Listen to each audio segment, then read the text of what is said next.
Boa tarde, moçada. Como é que vocês estão? Tudo firme? Mas estão meio cansados aí, porque é sabadão. Não sei não, hein? Parece que não estão aguentando o tranco, hein? Que coisa! O velho aqui, cansadão e tá aguentando, e vocês não. Mas vamos para a conversa séria, né, moçada? Nós, na aula passada, falamos sobre as fases do socialismo, analisamos o caso da União Soviética, da Rússia socialista, depois União Soviética, naquela fase do socialismo que a gente chama de socialismo real, e que vai violar uma série de características apontadas pela dupla alemã Marx e Engels em seus estudos que definiram o socialismo científico. Porém, eu fiquei hoje de dar mais um exemplo do socialismo real ao analisarmos a China. A China que se torna socialista no dia 1º de outubro de 1949, quando ascende ao poder o grande timoneiro, o grande condutor Mao Tse-tung. Ok, pessoal? Então vejam este país de grande dimensão, localizado no extremo oriente da Ásia. Esta é a República Popular da China. Certinho, pessoal? Pois bem, por que a China viola os aspectos do socialismo real? Primeiro, que Marx acreditava que o socialismo emergeria da diferença da burguesia e do proletariado que ficaria latente dentro de um país capitalista industrial. A China era um país capitalista rural, um país camponês, um campesinato bastante ultrapassado, muito semelhante aos dos séculos anteriores. A China é um dos países mais antigos do mundo, pelo menos 7.000 anos de história contínua, porém, a maior parte dessa história, a China é um império, é um reinado. E este império ele vai acabar no início do século XX. Em 1911, a China se transforma numa república. O primeiro presidente da China é Sun Yat-sen. Sun Yat-sen, ele faz parte dos quadros de um partido popular. No entanto, além de republicano, ele era capitalista, chamado de Kuomintang,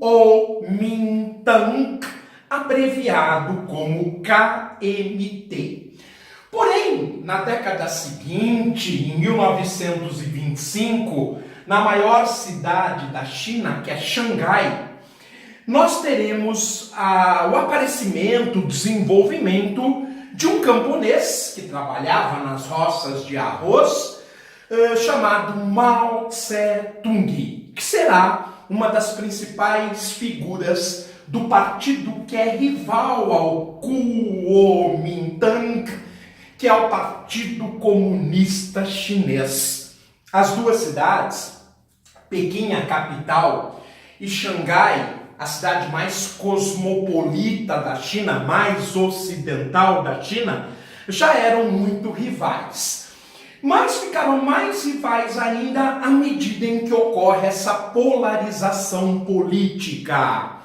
Embora as duas cidades concordassem com o sistema republicano, o Kuomintang de Sun Yat-sen e posteriormente do maior líder do partido, Chiang Kai-shek, vai se digladiar, vai se desentender com o Partido Comunista Chinês de Mao Tse-tung da cidade de Xangai.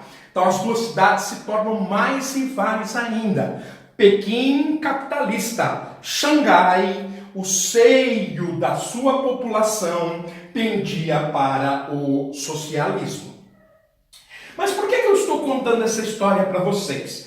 Para dizer que a base do socialismo chinês vai surgir a partir do campo. E como eu disse, isso não era uma proposta, uma análise, uma crença do Karl Marx e do seu parceiro Friedrich Engels. Nós vimos também, a partir da aula de ontem, que o Partido Comunista Chinês, através do Congresso do Povo, que reunia 2.000 deputados, representantes das principais regiões chinesas, ele também se burocratizará. A participação popular, ela vai se distanciando da liderança do partido. Então nós temos um partido que se tornará personalista. Ele conduzirá os destinos da China com uma participação popular direta muito modesta.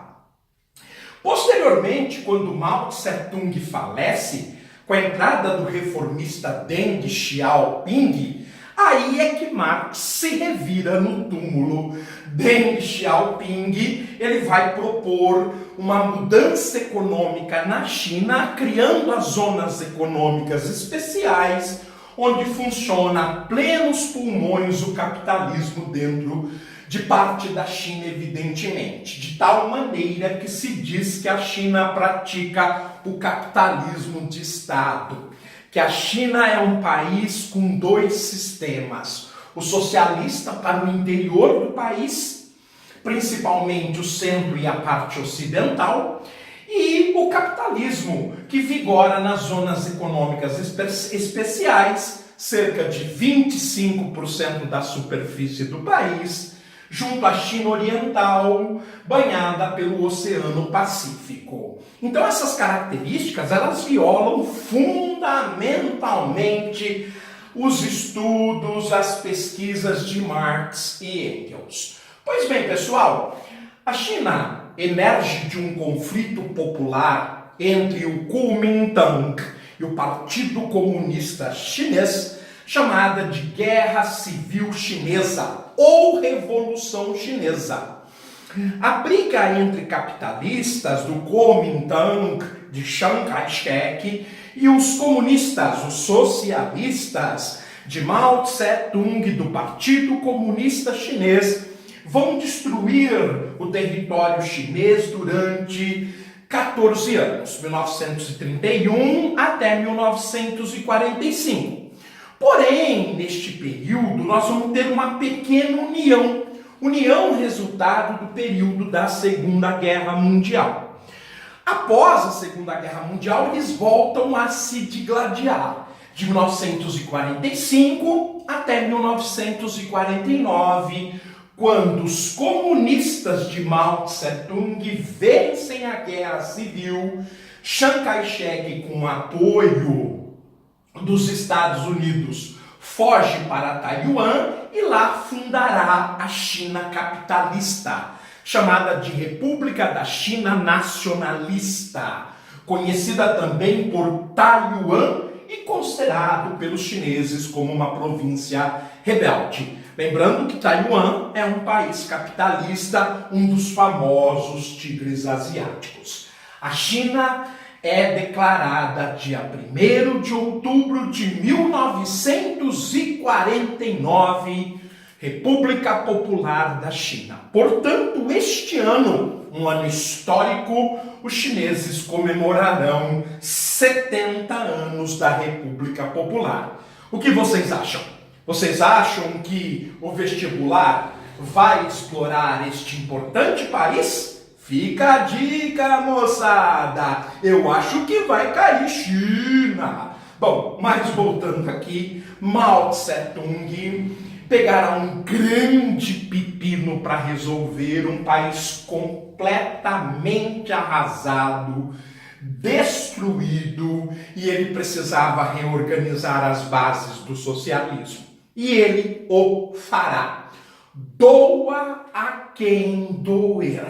Mas ele vai implantar as 4 principais características chamadas de necessidades sociais, e que já estudamos, e que se trata da alimentação, da saúde, da habitação e da educação, organizando, estruturando de 10 em 10 anos, períodos decenais, para que se implantasse todas essas características. Evidentemente, milhões de pessoas morreram, outras, durante vários períodos, penaram sem emprego, penaram sem alimento, a fome devastou milhões de pessoas. Afinal de contas, para se implantar esse socialismo, houve muitos erros, muitos problemas, inclusive de mal, mas quando o grande timoneiro faleceu em 1976, o país estava a caminho. Lembrando que no início dos anos 1960, os dois grandes parceiros, União Soviética e China, se desentenderam. E olha que a União Soviética foi fundamental para os primeiros 15 anos do socialismo chinês. Ninguém fazia comércio com a China sequer era reconhecida como país, nem participava da comunidade internacional. A União Soviética foi fundamental para o início da coletivização, da transformação da China num país socialista. Mas os chineses, muito diferentemente dos países do leste europeu, eles nunca quiseram ser um país satélite. A China sempre quis ser um país protagonista. E ora que a China estava em seus trilhos, ela começou a desejar esse protagonismo, querendo da União Soviética suas técnicas, suas tecnologias, e isso os soviéticos acharam demais. Os soviéticos queriam para a China que fosse um estado satélite. A China queria um parceiro. Esse desentendimento gerou uma corrida militar e que vai se transformar numa corrida nuclear, e é um mote para a China se aproximar do Ocidente e dos Estados Unidos se tornar parceiro da China. Pois bem, faleceu Mao Tse-tung. Mao, apesar de ter sido um homem muito difícil, muito complicado, ele colocou a China nos trilhos. Por isso, até hoje, ele é reverenciado. Ele é reverenciado como o homem que livrou a China da tirania do capitalismo e que transformou a China na potência que ela é hoje. Mao criou os alicerces para aquilo que a China é hoje. Porém, Mao Tse-tung, ao falecer, e devido a essa personalidade muito forte, o poder ficará vago. E esse poder vago, ele demora 3 anos para se restituir. E vai substituir o poder forte de Mao Tse-tung, o poder ditador absoluto de Mao Tse-tung, Deng Xiaoping, e aí a China vai entrar numa nova fase. Deng Xiaoping é um chinês típico, extremamente pragmático. Ele vai começar as reformas econômicas dentro do país. Ele começa pelo campo, se transformando em parceiro daqueles camponeses que eram mais produtivos. Essas reformas passam para as cidades e surgem as zonas econômicas especiais. Deng Xiaoping era tido como um homem extremamente pragmático e que dizia que a glória é enriquecer. Obviamente que isso discordava frontalmente das teses de Karl Marx.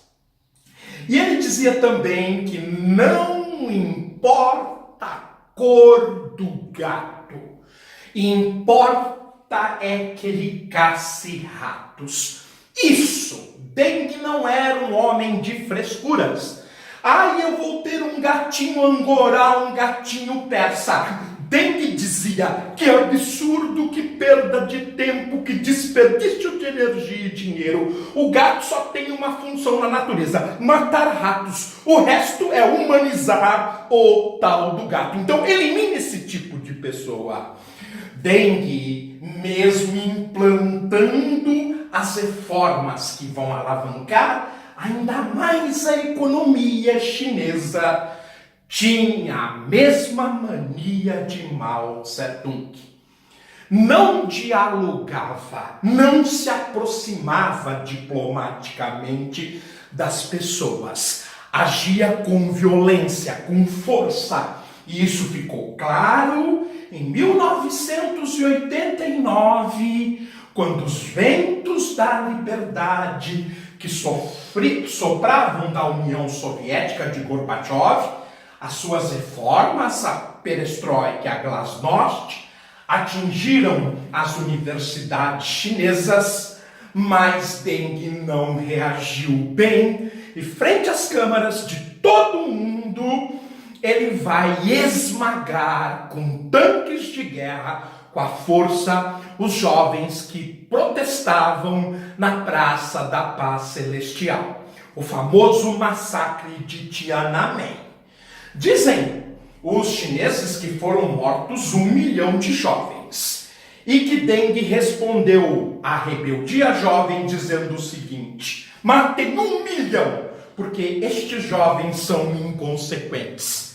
Eles não conseguem avaliar a situação da China. No momento, a China é um país 3 vezes menor que o continente africano, com a população semelhante e que só vende para o mundo arroz. Ou seja, se eu abrir a China neste momento, a China será um país miserável. Então matem aqueles que querem que a China seja miserável. Eu estou pensando no futuro da China. A liberdade virá muito mais para frente e quando o Partido Comunista quiser, não quando vocês quiserem. Elimine esses indivíduos. Esse estilo duro que acompanhou a trajetória de Mao e de Deng, ela é chamado de gerontocracia, o governo dos velhos. Quando do falecimento de Deng Xiaoping em 1997, a China já vinha crescendo a passos largos desde 1979. Há 18 anos a China crescia 10% ao ano. Começou a incomodar o mundo esta ascensão chinesa. O que vai acontecer com o Partido Comunista? Da morte de Deng, o substituto precisaria ter um outro perfil. Alguém mais conciliador, mais diplomático, menos enfático. Então haverá um governo de transição de 1997 até 2002, o governo que negocia com o Reino Unido a devolução de Hong Kong. E este governo é feito por Zhu Rongji e Jiang Zemin. Rongji e Jiang Zemin entregarão a China em 2002 para um líder moderno, empreendedor, conhecedor do mundo e pouco afeito a rompantes. A China mergulhará numa fase internacional com o governo de Hu Jintao de 2002 até 2012. O sucessor do empreendedor internacionalista, Hu Jintao, é um homem ainda muito mais preparado e que vai dar à China o seu papel protagonista de potência global. Eu estou falando do líder Xi Jinping, que deverá governar o país de 2012 até 2022.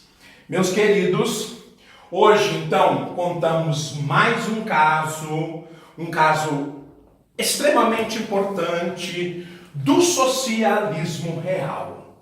Evidentemente, existiram em países de menor importância líderes carismáticos fundamentais, como Ho Chi Minh no Vietnã, que derrotou os Estados Unidos na famigerada Guerra do Vietnã, Ahmed Ben Bella na Argélia, fundamental para a independência do país em 1962 e que vence a França na famosa Guerra dos Pieds Noirs. Por que não o coronel Gamal Abdel Nasser, que se aproximou muito da União Soviética, teve o apoio em vários aspectos e que implanta um sistema republicano de governo dentro do Egito. Aqui no nosso continente, nós temos alguns exemplos passageiros e um exemplo duradouro. Os passageiros na Revolução Mexicana de Emiliano Zapata e Pancho Villa, o caso da Nicarágua de 1979 até 1989, com Daniel Ortega, influenciado no passado por Augusto Calderón César Sandino, o governo curto de 1971 a 73 no Chile, de Salvador Allende, e a experiência duradoura, evidentemente, em Cuba, com a família Castro, Fidel Castro e seus companheiros, Ernesto Che Guevara e Camilo Cienfuegos. Houveram também líderes importantes no leste europeu, entre eles o Marechal de Ferro, Josip Broz Tito, o homem que durante o seu período de governo conseguiu manter unida a Iugoslávia, de 1945 a 1980. Um país difícil, complexo, com 6 repúblicas, 3 religiões e várias etnias. Na aula que vem, eu estou aguardando vocês e nós vamos falar um pouquinho mais sobre a Guerra Fria, o embate determinante durante meio século entre o socialismo e o capitalismo. O conflito leste-oeste, o conflito União Soviética e Estados Unidos. Tudo de bom? Até a próxima! Vou mandar aquele abração para o Davizão, meu primeiro inscrito, e sempre colaborando com o canal. E eu quero dizer a Jéssica e ao Alexandre lá de Marapuama que as suas sugestões estão anotadas. Por ora, eu não darei aulas específicas no momento em que vocês me pedirem, porque eu quero criar um corpo de vídeos para dar base às pessoas entenderem o mundo. No futuro, eu os atenderei com carinho. No entanto, continuem participando, curtindo, disseminando e podem aguardar que eu darei uma resposta, gravarei um vídeo específico. Tudo de bom, moçada. Forte abraço. Até a próxima.